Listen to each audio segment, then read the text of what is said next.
Hey, horror fans! Once again, it is the Horror Miser Money GS coming down to the home stretch. Yes, we're continuing my series of the Exorcist film series. This time, we're in the prequel to the Exorcist. It is called Exorcist: The Beginning. Yes.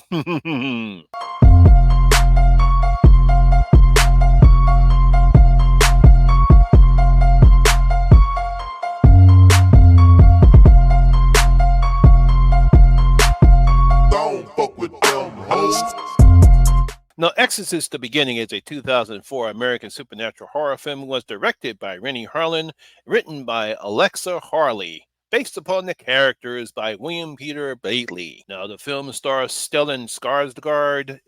I believe her name is pronounced Isabella Scoropo. I think I can pronounce it, James Darcy and Rennie Sweeney. Now, in this film, years before their father Langston's mural helped save Reagan McNeil's soul, he first encountered the demon Pazuzu in East Africa. This is a tale of Father Marin's initial battle with Pazuzu and the rediscovery of his faith. Now, horror fans, it's interesting on how the American film production company Morgan Creek Productions on what they went through in making a prequel to The Exorcist. Now, you really had to know back after The Exorcist 3 came out, there really wasn't no interest in making another Exorcist film, but it feels as though Morgan Creek actually wanted to do another Exorcist film. Now, after going through a series of writers and directors, they eventually hired American writer-director Paul Schrader, who wrote the screenplay for the 1976 film Taxi Driver, directed by Martin Scorsese and starring Robert De Niro. We all know how that film was, because I remember that's one film I did not see during the 70s, by the way, but everyone knows about Taxi Driver. You looking at me? You looking at me?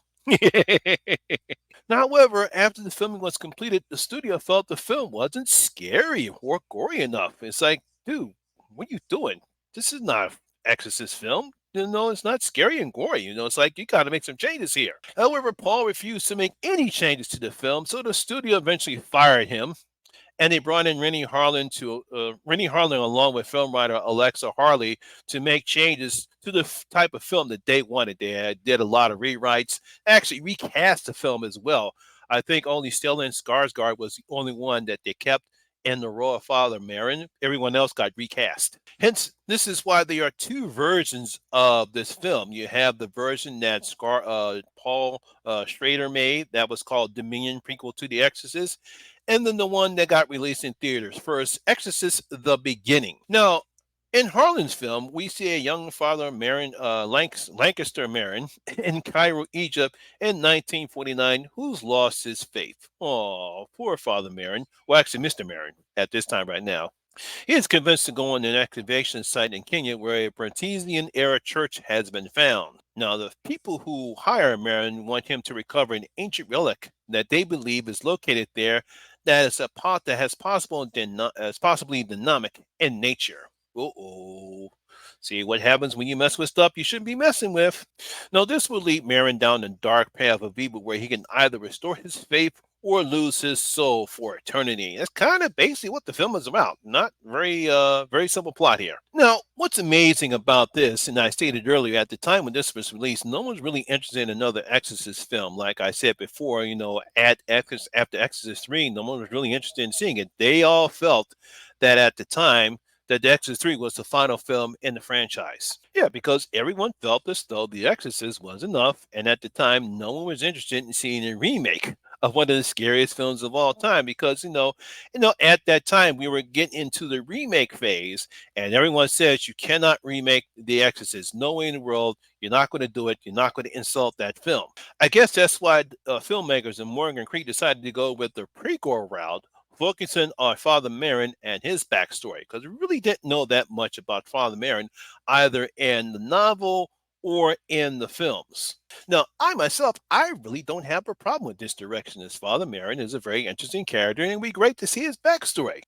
Now, they do a good job in showing how Marin loses his faith because, which I won't review here, you have to see the film to find out why, but it is very disturbing and very brutal about what happened to him and what caused him to lose his faith in God. I just wish they would have stuck with that story as the main plot of this film, because that's the problem. While that's a more interesting subject to take on, the main plot of this story is just Uh, okay, that's all right. That's all you got? I mean, nothing creepy or disturbing happens. I mean, other than seeing a child mauled by CGI hyenas, in which they look terrible, by the way, is like that's the best you can do. Come on, guys. I mean, other than that, well, what are you going to do? I mean, there are creepy things that do happen in the film, but unfortunately, it doesn't have any impact due to the lack of character development. And there's really no one for the audience to pull for other than Father Merrin. They even tried to use a typical child in danger cliche, but that was only used as a ruse to trick the audience. But I saw right through that one. I mean, I'm pretty sure if you've seen this film, when the events take place and it happens to one child, and you think, okay, they're going to use that, but I'm pretty sure most audience will probably see through that ruse. So when it actually shows who is the one who's possessed, it's kind of anticlimactic and it doesn't have the type of punch that the filmmakers were looking for. I guess they thought that, we're going to trick the audience, and when they find out who's the person who's possessed, they'll say, wow, I didn't see that coming. Oh no, I saw that coming. So no punch for me. No, at least the acting is fine as Stellar Garsdale. He's fine as Marin, a man who was haunted by the experience that made him lose his face.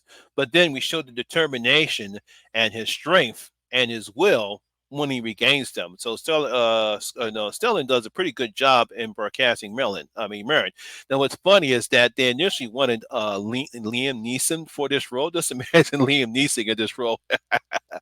But still, he did a pretty good job as Father Mary. Now, while the other actors are okay, they're just hampered by Alexis Harley's script because it's kind of dull and flat. There's really not much they can do with it. I mean, as good as they are, the characters are just underdeveloped. I mean, even the exorcism scene doesn't have the type of impact that the filmmakers are looking for. It's the same thing that we've seen before in other films like this one, because at this time, a whole bunch of possession exorcist films, some better, some not.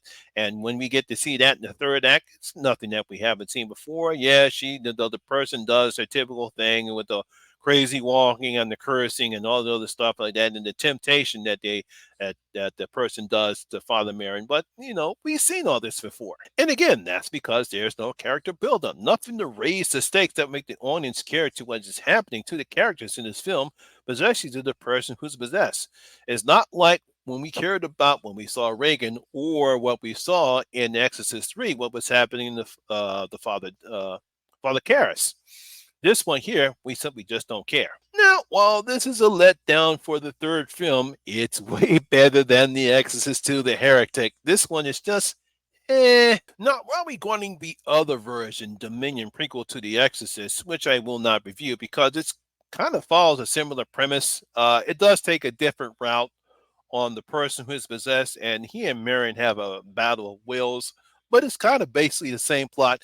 It takes the same type of premise. He basically goes the same thing. It's just the film that Paul made, he wanted to do something a little bit better or something a little bit different than what we've seen in other Exorcist possession films. So I will give him credit for trying to do something new. I actually seen the film, and while it is pretty good, and a lot of critics praise the acting, to me, it was kind of lifeless to me. Unfortunately, both films failed at the box office as Exorcist: The Beginning only made $78 million on a $50 million budget, and Dominion only had a limited release. Oh boy, he had a limited release, but was better praised by the critics. But neither film probably did not generate the type of box office Morgan Creek wanted to have. Like I said before, as far as Exorcist: The Beginning is concerned, like I said before, it's kind of a meh film to me. Really didn't do anything. Yeah, you got like I said, you had some decent acting,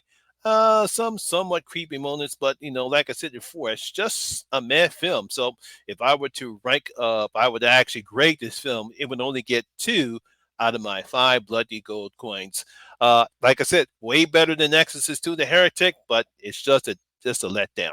So there you have it, horror fans. That is my video and review of Exorcist: The Beginning. Hope you did enjoy it. And if you did, please give me a thumbs up, like, and share because it does help out with that YouTube algorithm. Also, what do you thought about Exorcist: The Beginning, or even Dominion prequel to The Exorcist? Leave your comments in the comments below and tell me what you thought about both films. Also, if you're new here, please hit that subscribe button, ring that notification bell. That way, you'll be notified anytime when I put a new video such as this one.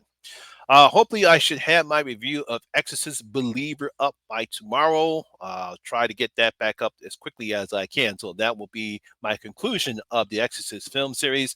And then later on, hopefully by sometime, maybe either Wednesday or Thursday, I will rank all the films in the Exorcist film series.